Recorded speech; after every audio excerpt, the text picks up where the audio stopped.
Bienvenue à nouveau. Nous sommes rejoints aujourd'hui par Einar Tangen, chercheur principal à l'Institut Taihei et au CIGI, pour discuter de ce qui se passe en Asie et en Iran, et bien sûr de la manière dont ces questions sont interconnectées. Merci d'être revenu parmi nous.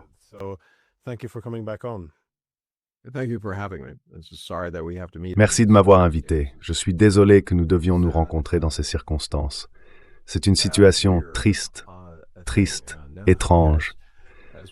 Comme nous en parlions avant de commencer, il y a des gens qui agissent sans savoir pourquoi ils y vont, ce qu'ils vont en tirer, ni comment en sortir. C'est tout simplement incroyable.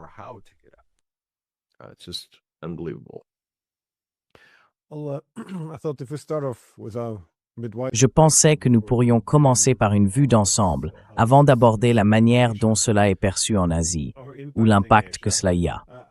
En étant à Pékin, comment les gens là-bas et vous, comprenez-vous cette guerre? Pourquoi, selon vous, les États-Unis s'y sont-ils impliqués? Et comment interprétez-vous la politique de l'Iran dans tout cela?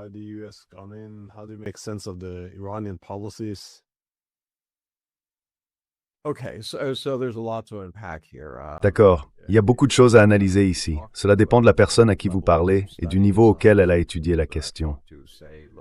Certaines personnes à qui j'ai parlé disent « Regardez, il y a 2 chronologies en jeu ici. Enfin, en réalité 3. La première commence en 1986, lorsque Richard Perle a publié ce rapport, A Clean Break. Il l'a remis à Netanyahou et il y exposait que l'avenir d'Israël ne devait pas reposer sur une solution à 2 États, sur l'accommodement ou sur la recherche d'un règlement pacifique, mais sur le fait de saper activement toutes les nations voisines afin d'établir une position dominante. Et c'est, en substance, ce qui s'est produit, même si Netanyahou a déclaré publiquement « Oh, eh bien, je ne vais pas suivre cette voie ».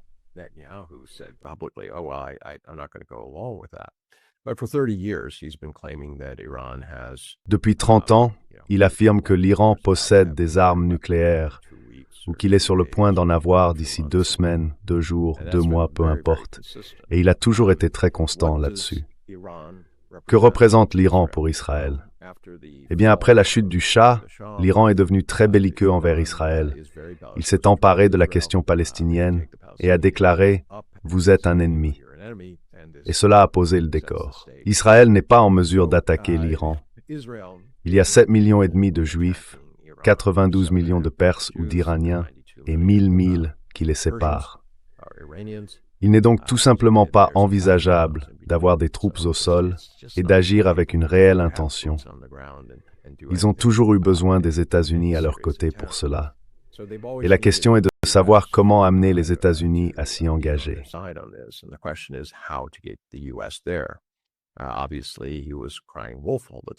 Évidemment, il criait constamment au loup à propos de ces questions nucléaires.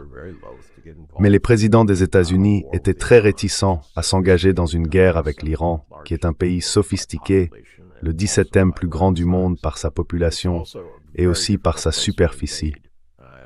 C'est un endroit très difficile à envahir. Comme on l'a vu pendant la guerre Iran-Irak, le pays est pratiquement entouré de montagnes. Une fois qu'on entre dans ces montagnes, c'est un cauchemar.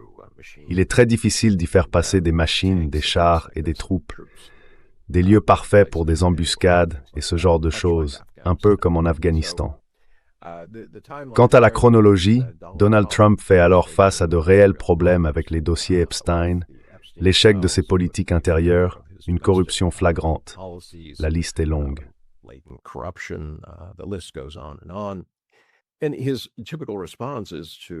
Et sa réaction typique consiste à essayer de détourner l'attention. Il fait cela quotidiennement. Il entre dans des bureaux, lâche ce que j'appelle des chats morts et des lapins blancs. Et la presse regarde consciencieusement le chat mort sur la table en disant « Oh, qu'est-ce que c'est ?» Puis elle suit les lapins qui bondissent dans la pièce. Ce sont les mensonges, les contre-vérités, les déclarations scandaleuses qui sont proférées. Mais cela ne fonctionnait pas jusqu'à ce qu'il en arrive au Venezuela. Là, il a réellement réussi à détourner le récit d'Epstein, même si ce n'était que pour un court moment. Il a donc été convaincu par les gens qui l'entouraient. Et Netanyahou, souvenez-vous, était au milieu du mois, juste 2 semaines avant l'invasion, ou quel que soit le terme que vous préfériez, l'attaque.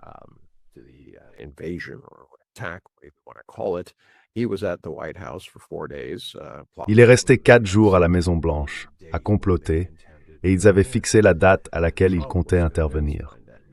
Trump avait été convaincu par Netanyahou, probablement par Hegseth et les gens de son entourage, qu'il pouvait foncer là-dedans, mener une frappe de décapitation, et que ce serait comme au Venezuela.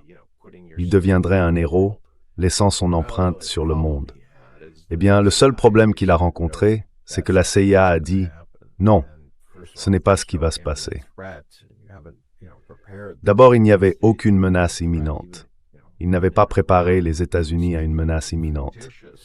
Même en Irak, ce qui était complètement fictif, ils avaient au moins pris le temps d'enflammer l'opinion publique américaine en la persuadant qu'elle allait être attaquée par un Irak nucléaire. Dans ce cas, ils ne l'ont pas fait.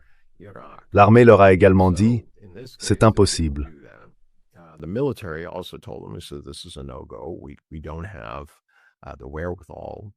Nous n'avons pas les moyens de faire cela. C'est une simple question de mathématiques. Nous disposons d'un certain temps et nous avons suffisamment de missiles et de contre-mesures pour nous protéger contre un certain nombre de missiles. Et soit dit en passant, l'Iran possède 10 fois ce nombre de missiles. Donc s'il commence à nous tirer dessus à un moment donné, nous devrons soit nous retirer, soit nos actifs seront coulés ou nos bases seront détruites. C'était donc 2 chronologies. La dernière concerne l'Iran lui-même. L'Iran se trouve dans une situation où depuis 20 ans, il anticipe une attaque des États-Unis. Ils ont eu un échauffement lors de l'attaque de 12 jours l'année dernière, et ils ont essentiellement calibré leur réponse asymétrique à cette situation militaire. Et ils en sont venus à se demander, eh bien, qu'avons-nous?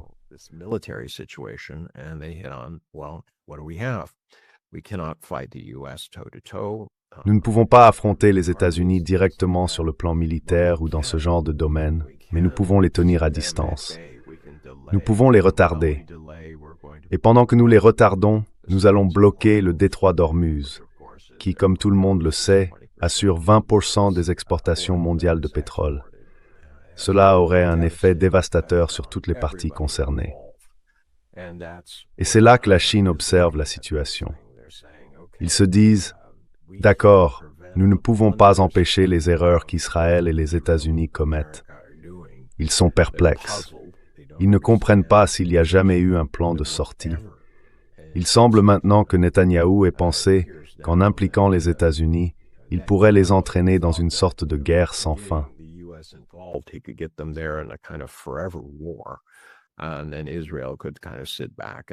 Et ensuite, Israël pourrait en quelque sorte s'asseoir et observer la destruction de l'Iran, son démantèlement progressif, et donc il représenterait une menace moindre. Je ne suis pas d'accord avec eux. Je pense que les morceaux de pays se radicalisent très facilement, et leur inimitié naturelle se tournerait vers Israël. Donc je pense qu'ils ont et qu'ils continuent avec Gaza et ce type d'action à faire en sorte qu'Israël soit la cible d'attaques de la part d'organisations terroristes anciennes et nouvelles pour un avenir prévisible.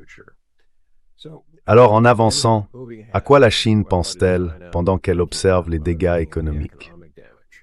Au cours des 2 derniers mois, la Chine a augmenté, eh bien il devait avoir le pressentiment que les États-Unis et Israël allaient attaquer ses achats de pétrole supplémentaire de 16%.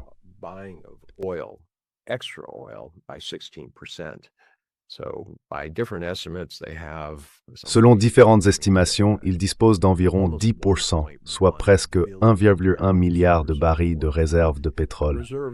Mais les réserves s'épuisent, et c'est bien là le problème. Ce n'est qu'une question de temps. La Chine essaye de déterminer si cette guerre va durer des années ou seulement quelques semaines de plus. Personne ne semble le savoir. Donald Trump, assurément, ne semble pas le savoir. Son problème est en réalité lié à ce calcul.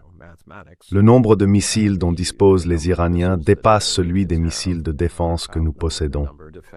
On peut les voir transférer des missiles depuis la Corée du Sud, au grand désarroi des Sud-Coréens pour cette raison. Ils ne feraient pas cela s'ils avaient une autre option. Et cela soulève toute une série de questions. comment vont-ils les remplacer?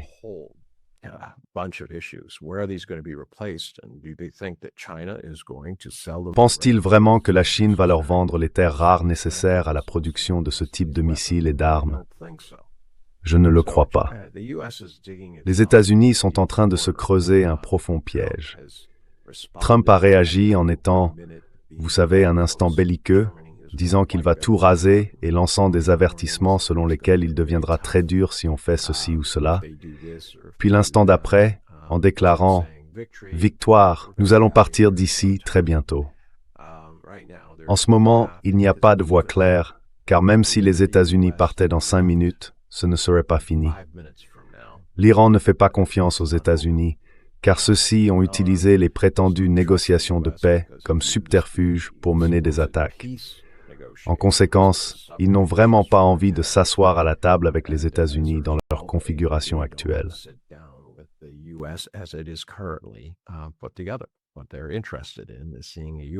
Ce qui les intéresse, c'est de voir les États-Unis, aujourd'hui gravement affaiblis, venir à la table des négociations et faire preuve de rationalité et de bon sens quant à la manière dont cette situation va être réglée.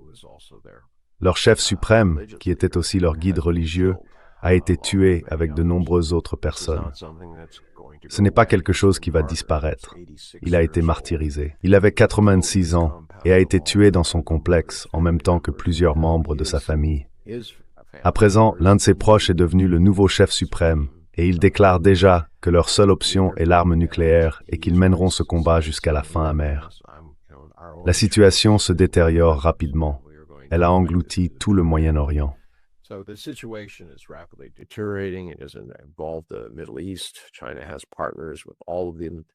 La Chine a des partenariats avec tous ces pays, et cela menace leurs approvisionnements. Très probablement, ils se tourneront vers la Russie, mais tout le monde se tournera vers la Russie. Ils y vont. En ce moment, l'Iran parle de $200 le baril. Nous sommes en réalité autour de $100.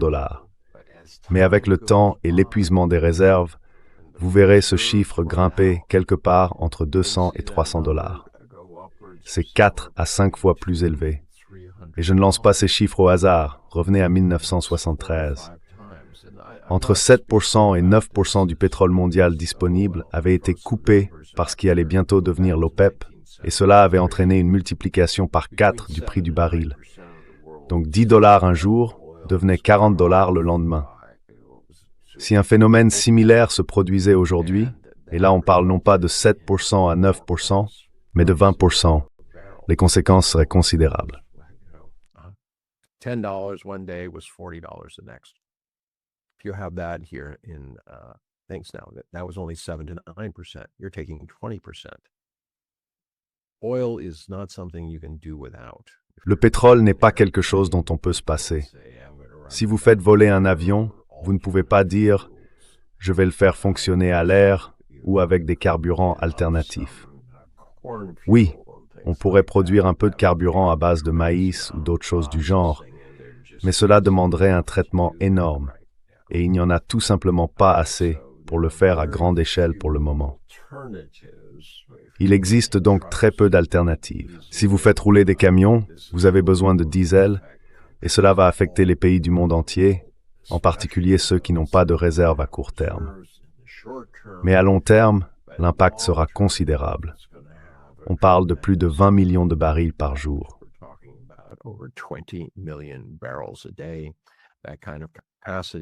Ce type de capacité n'existe pas. On ne peut pas l'augmenter rapidement. Trump a déjà été informé par les exploitants de gaz de schiste aux États-Unis que nous ne pouvons pas compenser cela. Nous pouvons peut-être augmenter la production d'1, 2, 3 millions de barils, mais nous n'atteindrons jamais 20. Et ça prendra du temps. Ensuite, il y a les coûts logistiques. Cela va donc déclencher une crise économique qui pourrait littéralement mener à une dépression mondiale. Et si cela se produit, ce ne sera bon ni pour la Chine, ni pour le reste du monde. La Chine est probablement dans une meilleure position que la plupart, car elle est le fournisseur à bas coût.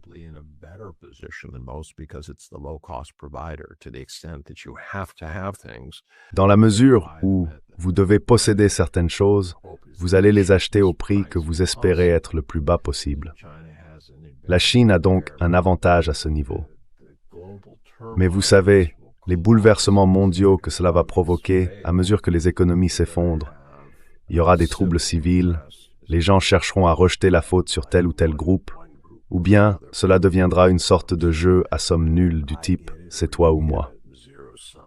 Ce sont des temps dangereux, mais ce n'est pas la fin de l'histoire. Le problème ici, c'est qu'il y a deux nations dotées de l'arme nucléaire. Les États-Unis, avec environ 5000 ogives, et Israël, non déclaré, quelque part entre 110 et 120 armes nucléaires. Israël est, pour la première fois, en train de se faire pilonner.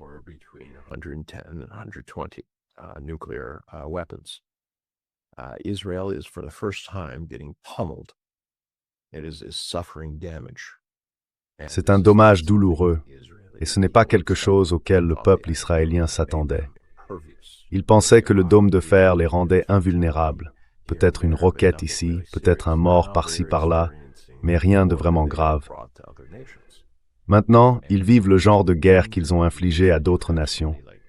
Le danger, c'est qu'une personne comme Netanyahou, craignant que les États-Unis se retirent, invente une idée ou une raison pour commencer à utiliser des armes nucléaires. Si cela se produit, selon le nombre qu'il en utilise, le conflit passerait d'un affrontement régional à un affrontement mondial. L'Iran se trouve à l'intersection du courant jet eurasien, ce qui signifie que si une explosion nucléaire se produit, les retombées se propageront littéralement dans le monde entier.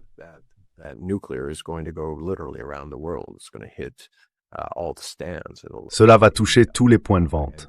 Cela affectera l'Inde, puis tout ce qui se trouve dans cette région, et finira par se propager dans le monde entier. Il y aura donc un changement climatique. On estime une baisse d'environ 10% de la productivité des cultures. Il y aura de fortes variations climatiques, des sécheresses dans des zones qui reçoivent habituellement de la pluie. La toxicité va se propager, et ainsi de suite. À présent, la préoccupation de la Chine est d'éviter que la situation ne déraille, qu'il existe un moyen de contrôler Netanyahou pour l'empêcher d'agir ainsi. Il est manifestement menacé sur le plan intérieur par toutes les poursuites et affaires criminelles engagées contre lui en raison d'allégations de criminalité, de vol, de tromperie, et ainsi de suite.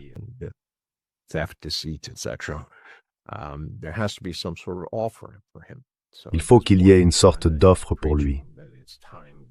À ce stade, la Chine dit qu'il est temps de passer à la table des négociations. La question est, qu'est-ce qui doit être sur cette table pour que quelque chose se produise? Aucun des partis en Iran n'a de raison de faire confiance aux États-Unis. S'asseoir en face des États-Unis est tout simplement inutile de leur point de vue. Mais si l'on parvient à rassembler les puissances régionales intermédiaires, par exemple les BRICS, ainsi que la Turquie, l'Égypte, le Conseil de coopération du Golfe et bien sûr Israël, les réunir autour de la table et leur faire comprendre clairement, Israël, si vous déclenchez une bombe nucléaire, les conséquences seront graves.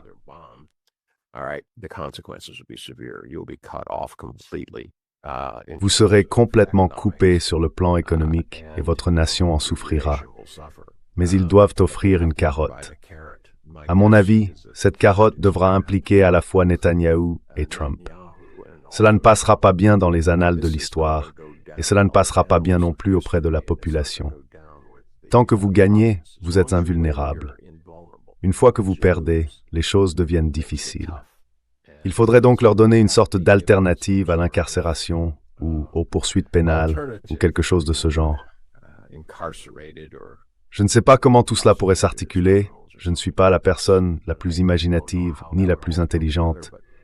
Mais il doit bien exister un moyen d'éviter que tout cela ne devienne nucléaire.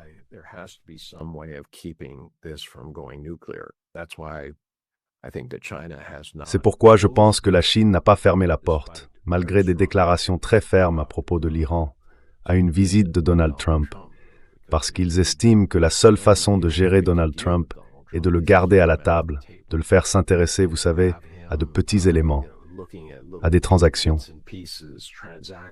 Il comprend les transactions, il ne comprend pas les promesses. Il ne comprend pas ce que vous avez fait pour lui hier. Il ne comprend que ce qu'il peut obtenir de vous aujourd'hui et demain. Donc je pense qu'ils vont essayer de continuer à dialoguer avec lui et de trouver un moyen d'empêcher cette guerre mal avisée de se transformer en une conflagration qui ruinerait littéralement le monde.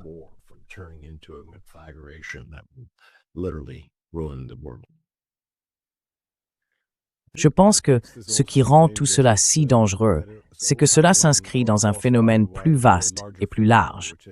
Non seulement la fin ou la transformation de l'ordre mondial, la fin de l'ordre hégémonique, mais aussi le tableau bien plus large de la fin de la domination occidentale. Car dans de telles circonstances, lorsque des pays, en particulier des grandes puissances, estiment se trouver dans une position stratégique de tout ou rien, ils sont prêts à prendre de grands risques et à commettre des imprudences. Par exemple, aux États-Unis, l'objectif est d'inverser le déclin relatif, de restaurer l'hégémonie américaine ou de rendre à l'Amérique sa grandeur.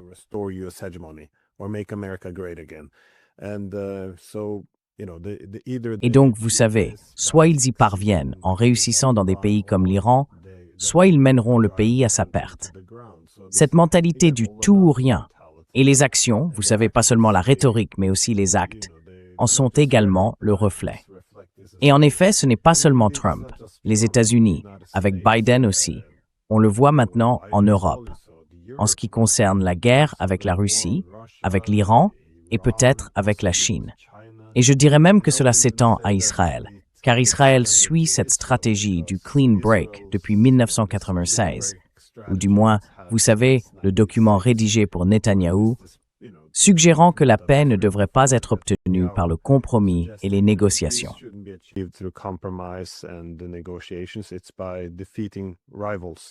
Il s'agit de vaincre ses rivaux, simplement les éliminer. Il y a une raison pour laquelle je pense que ce sujet est apparu en 1996. C'était le début de l'ère hégémonique. Et pourquoi feriez-vous des concessions si vous êtes soutenu par l'hégémon mondial? Pourquoi chercheriez-vous à compromettre? En somme, vous pouvez simplement faire ce que vous voulez. Nous sommes maintenant à la fin de ce cycle. L'hégémonie est terminée. L'unipolarité est terminée. Et les Israéliens semblent tous se trouver dans cette position aujourd'hui. Soit c'est votre moment décisif, votre dernière occasion d'éliminer l'Iran, soit vous allez devoir apprendre à vivre avec lui. C'est donc encore une fois un moment stratégique très dangereux, où ils sont prêts à faire des choses absolument insensées.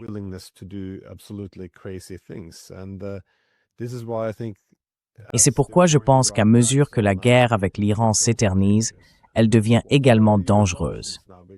Je veux dire, quelles sont les options des États-Unis à ce stade? La tentative de changement de régime par décapitation a échoué. L'idée qu'ils puissent faire s'effondrer l'armée iranienne ne fonctionne pas. Comme Trump l'a dit, ils n'ont plus vraiment de bonnes cibles militaires.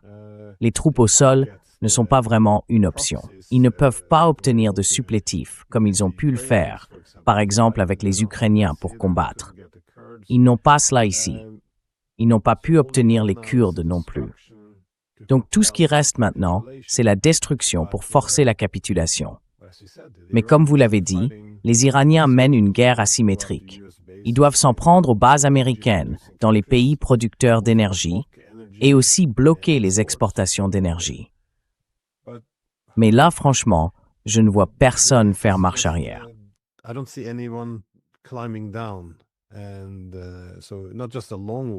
Et donc, non seulement une guerre longue, mais une guerre qui ne cessera de s'intensifier, avec des conséquences très imprévisibles. Ce qui soulève alors la question, comment cette dimension sécuritaire affectera-t-elle l'Asie de l'Est? Car nous avons déjà vu non seulement le système d'alliance au Moyen-Orient être fragilisé, ainsi qu'en Europe, mais désormais aussi en Asie de l'Est. Nous avons vu les missiles THAAD et Patriot être retirés de Corée du Sud pour être envoyés au Moyen-Orient. Ce sont en somme les symptômes d'un système hégémonique arabe en train de se désagréger. Comment cela va-t-il ébranler l'Asie de l'Est? Car si vous êtes en Corée du Sud, vous allez devoir commencer à remettre certaines choses en question. Si vous êtes au Japon, vous allez devoir vous demander si ce qui a existé au cours des 35 dernières années sera encore là demain.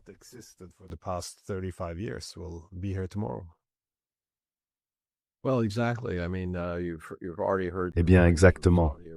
Je veux dire, vous avez déjà entendu les plaintes de l'Arabie saoudite selon lesquelles leur bouclier, ces bases américaines, est devenu une cible et qu'elles n'ont ensuite pas été défendues. Et ce qu'ils font maintenant, c'est réévaluer s'ils ont les moyens d'investir quelques milliers de milliards de dollars, pas individuellement, mais collectivement, aux États-Unis. Vous savez, en ce qui concerne l'Asie de l'Est, c'est un choc énorme. On n'en a pas beaucoup parlé, mais qu'est-ce qu'un pays comme le Japon va faire? 95% de leur pétrole arrive par la mer depuis le golfe Persique. Ils n'ont pas d'énormes réserves qui pourraient durer 2 ou 3 ans.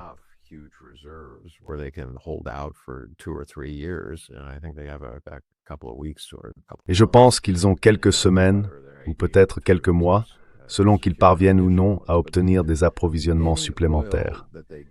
Mais tout le pétrole qu'ils obtiendront à partir de maintenant sera extrêmement cher. Cela bouleverse complètement les efforts du gouvernement Takahashi actuel pour transformer l'économie japonaise, dépendante du pétrole. Ces plans sont abandonnés. L'inflation va être galopante et le coût de tout va augmenter. Les Japonais ont le sentiment, comme les Américains, comme les Européens, cela semble être un malaise commun aux nations développées, qui n'ont pas d'argent, qu'ils vivent un peu au jour le jour. La situation n'est pas bonne.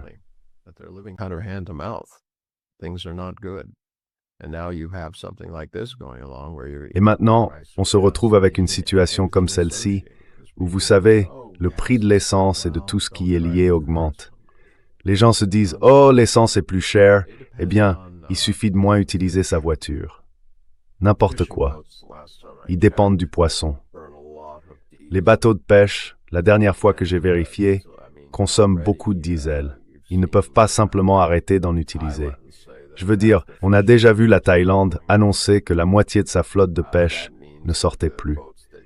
Cela signifie que les bateaux qui sortent encore et payent le diesel cher vont faire payer plus cher le poisson qu'ils attrapent. Les engrais, environ 40% d'entre eux viennent du Moyen-Orient. Ce n'est plus le cas maintenant. Donc, on se retrouve dans une situation où il faut de l'engrais pour faire pousser les cultures.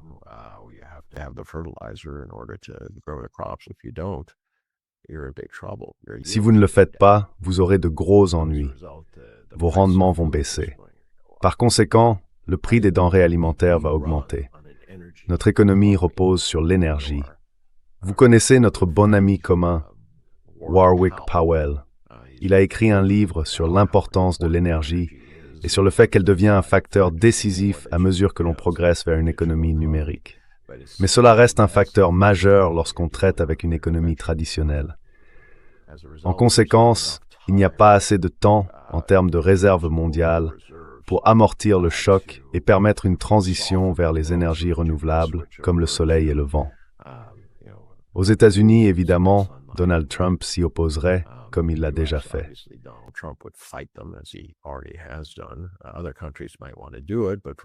D'autres pays pourraient vouloir le faire. Mais par exemple, l'Europe s'offusque et dit « Oh, nous ne voulons pas d'énergie solaire et éolienne bon marché. Nous voulons la produire nous-mêmes, même si cela coûte 2 ou 3 fois plus cher. » La question est de savoir s'ils auront encore ce luxe à l'avenir, ou à court terme, ou s'ils sentiront qu'ils doivent réagir. Mais tu sais, Glenn, pour revenir à l'une des choses auxquelles je pense toujours quand nous faisons nos émissions, c'est le mal qui naît lorsque les gens établissent de faux dilemmes. C'est soit ceci, soit cela. Tu es soit avec moi, soit contre moi. Tu es soit bon, soit mauvais. C'est cela qui déstabilise le monde.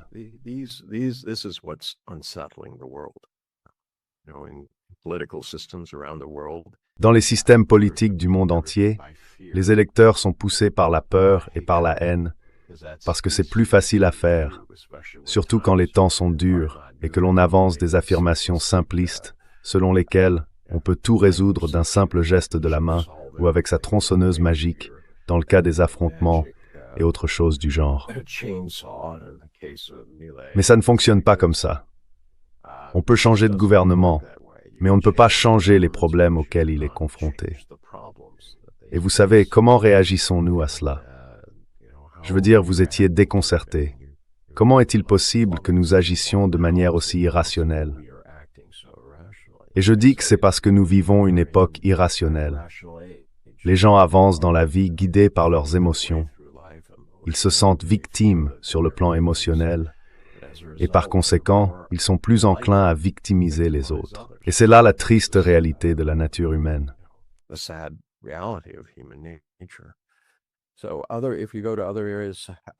Donc, si vous allez dans d'autres régions, la Corée du Sud est elle aussi en très très mauvaise posture.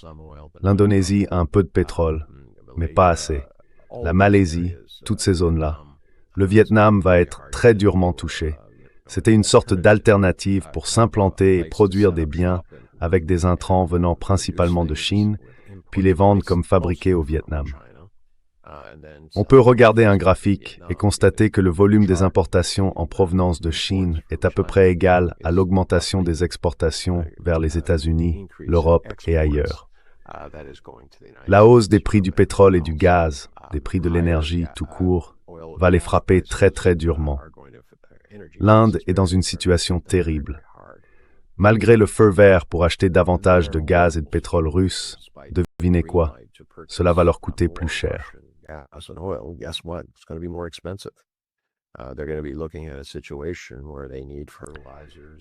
Ils vont se retrouver dans une situation où ils auront besoin d'engrais, de diesel et de toutes ces choses pour faire fonctionner les générateurs. Ils vont être dans une très très mauvaise posture. Ils peuvent dire aux gens de travailler depuis chez eux, mais c'est un pays qui connaît régulièrement des baisses de tension, parfois même des coupures de courant, selon la gravité de la situation. L'énergie est quelque chose que nous utilisons tous. L'Iran ne se contente pas de bloquer le détroit d'Ormuz. Ils attaquent aussi des installations qui traitent le pétrole. Donc peu importe la quantité de pétrole que vous possédez, si vous ne pouvez pas le raffiner, il ne sert à rien. Ce n'est qu'une masse de poussière comme les terres rares. Cela leur cause vraiment du tort à tous. Mais vous savez, l'Iran a adopté la position qu'il s'en moque.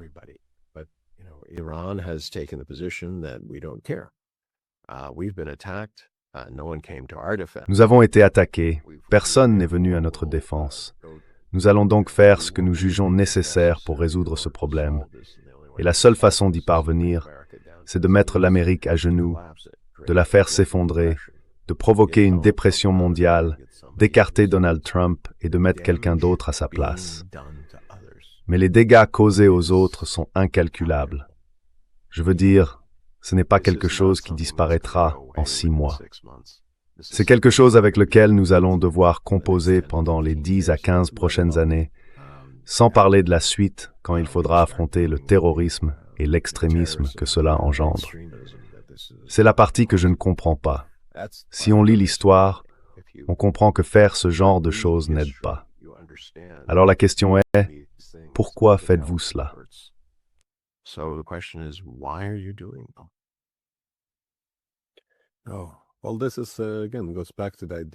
Eh bien, cela revient encore à l'idée que lorsque des pays sont confrontés à quelque chose d'existentiel, ce qu'ils sont prêts à faire quand ils sont dos au mur, il ne faut jamais placer un pays dans une telle position. C'était plus ou moins le message du discours sur la paix de John F. Kennedy également. Donc vous voyez, je peux comprendre ce que font les Iraniens, car ils perçoivent cela comme une menace existentielle. Et je suis d'accord avec cela.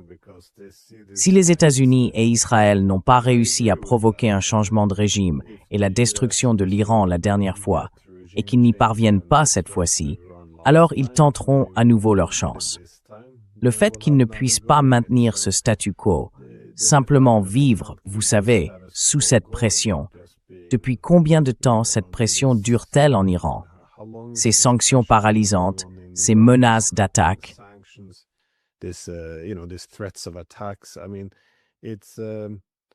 Je veux dire, nous sommes en 1969. Oui, donc 47 ans. Il n'y a jamais eu la moindre proposition sur la façon dont nous pourrions apprendre à vivre ensemble. Le seul jeu sur la table, c'est de savoir comment éliminer les Iraniens. C'est tout, et pas seulement le gouvernement, car au fond, si l'on veut un changement de régime sans gouvernement de remplacement, il parle désormais plus ou moins de balkaniser l'Iran. Alors, quand tu appelles cela l'ère de l'irrationalité, je pense que c'est une bonne description, parce que je le vois aussi ici, en Europe.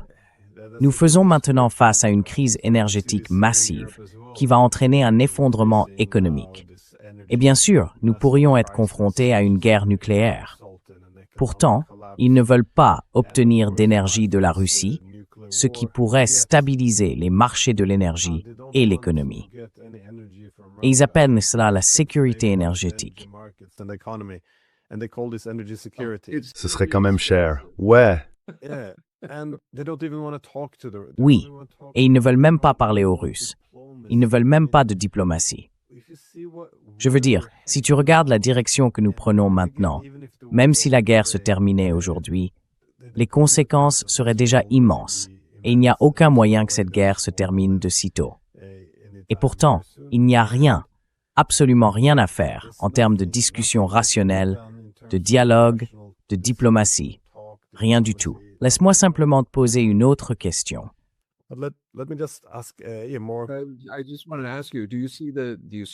je veux simplement te demander, vois-tu la possibilité d'un moment westphalien, lorsque l'Europe, comme elle l'a fait entre catholiques et protestants, atteindra un point où le carnage sera si immense et la faillite si profonde qu'il lui sera impossible de continuer à mener une guerre, que ce soit en Ukraine, par procuration ou ailleurs, et qu'elle dira soudain, « Très bien, tu restes toi, je reste moi. Nous gardons nos frontières et avançons. » Penses-tu que ce soit possible, ou est-ce la seule issue rationnelle? Et pourquoi l'Europe n'a-t-elle pas tiré les leçons de sa propre histoire?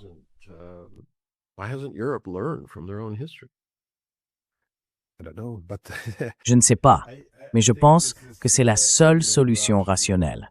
Si nous ne nous détruisons pas nous-mêmes, car c'était déjà la seule solution rationnelle à l'époque, pendant la guerre de 30 ans, de 1718 à 1748. C'était...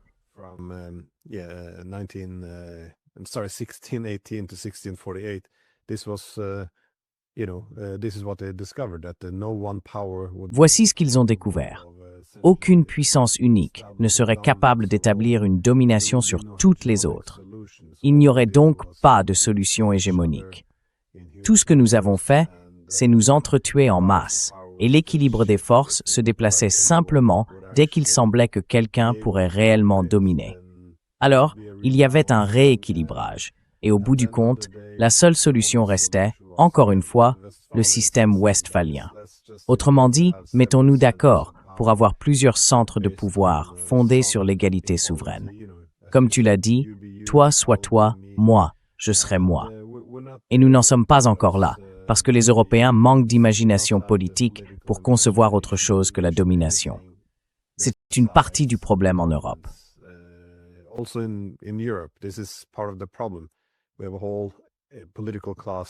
Nous avons eu, au cours des 35 dernières années, toute une classe politique formée à l'idée que tant que l'Occident domine, la démocratie libérale et les droits de l'homme prospéreront, que nous entrerons dans une sorte d'âge d'or de la paix, voire d'une paix perpétuelle.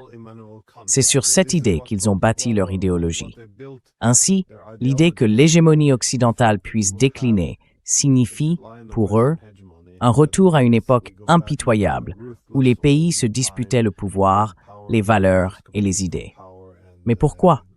Ils pensent, quand nous sommes dominants, il y a prospérité et paix pour tout le monde, et nos valeurs sont supérieures. Donc vous voyez, il n'y a pas de bonne alternative. C'est cette mentalité. Il n'existe pas d'alternative à la domination occidentale. C'est pourquoi, à mon avis, les Européens misent tout là-dessus, et ils deviennent simplement de plus en plus enfermés dans leur idéologie à mesure qu'ils sont contestés. Et oui, ils se dirigent vers une catastrophe majeure, sans aucune possibilité de corriger leur trajectoire.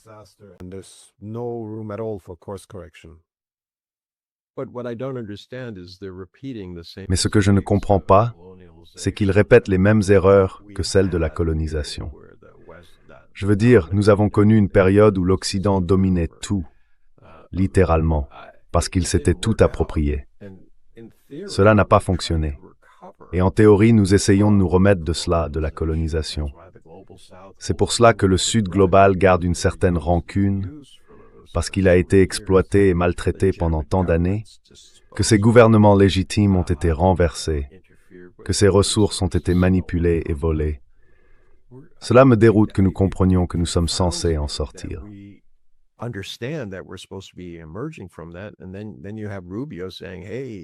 Et puis tu as Rubio qui dit « Hey, vous savez, ramenons le bon vieux temps. Ensemble, nous pouvons coloniser, recoloniser le monde. » J'ai toujours pensé que l'Europe était plus sophistiquée que, disons, quelqu'un comme Rubio, qu'elle comprenait Westphalie, elle comprenait ce qu'elle avait fait en colonisant le monde.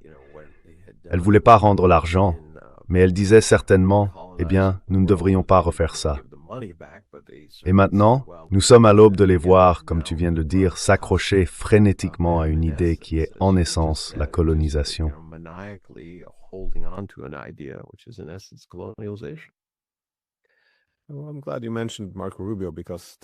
Je suis content que tu aies mentionné Marco Rubio, parce que c'est plus ou moins exactement ce qu'il a dit à la conférence sur la sécurité de Munich en février dernier.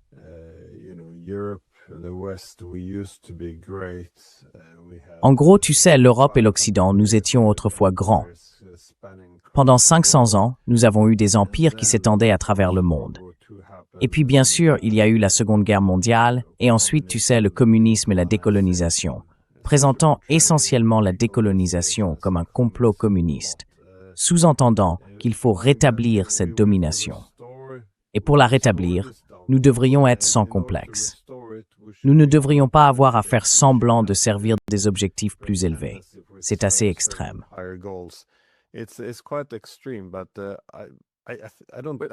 Mais comment peut-on laisser un sociopathe pareil se tenir là, devant tout le monde, et voir ensuite la moitié de la salle se lever et applaudir simplement parce qu'il n'a pas été aussi odieux que J.D. Vance l'année précédente? Je veux dire, est-ce un cas de syndrome de Stockholm, où l'Europe, après avoir été, vous savez, un peu sous notre coupe pendant si longtemps, se réjouit dès qu'elle n'est pas trop malmenée?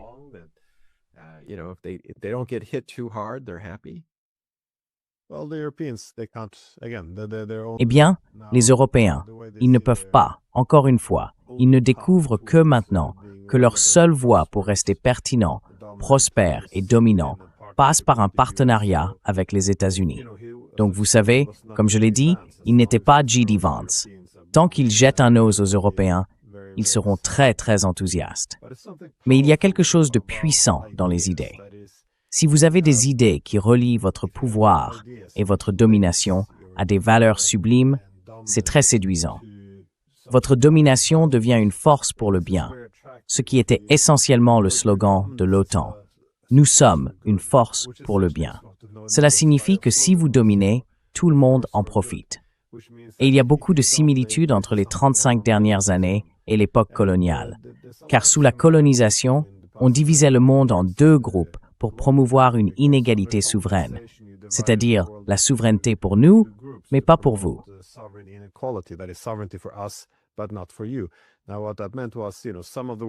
Ce que cela signifiait, c'est que, vous savez, une partie du monde est civilisée. Si vous êtes civilisé, alors vous avez le droit et aussi la responsabilité qui accompagne le fait d'être souverain. Si vous êtes barbare, non civilisé, alors vous ne remplissez pas les conditions pour la souveraineté. Ainsi, on crée un monde où certains sont souverains et d'autres non, et où, en somme, la domination est perçue comme une bonne chose.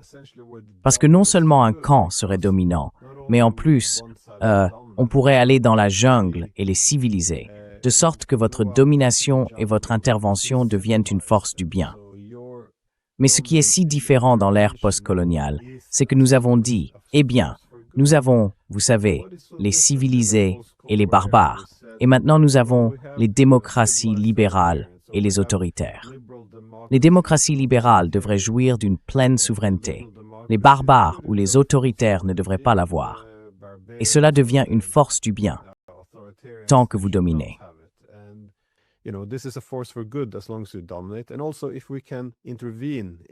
Et aussi, si nous pouvons intervenir sur les territoires des barbares ou les aider à se débarrasser de l'autoritarisme, alors c'est une force pour le bien. Et nous devrions le faire. Ce n'est pas seulement un droit, c'est une responsabilité. Voilà, en résumé, ce qu'est l'ordre international fondé sur des règles, des idées humanitaires qui créent une exception au droit international. C'est de cela que nous parlons, et nous voulons retrouver cela en Europe. Il y a un sentiment d'hypocrisie à tous les niveaux. Difficile de le nier, mais oui. Quoi qu'il en soit, merci beaucoup d'avoir pris le temps. Avez-vous une dernière réflexion avant que nous terminions? Oh, avec plaisir.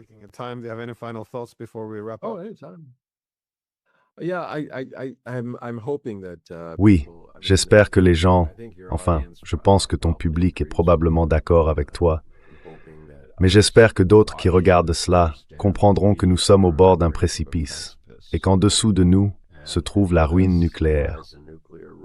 Si nous ne commençons pas à faire pression sur nos gouvernements pour qu'ils agissent de manière rationnelle, ils pourraient très bien sauter, pensant que c'est mieux que l'alternative, et ils nous entraîneraient, malheureusement avec eux.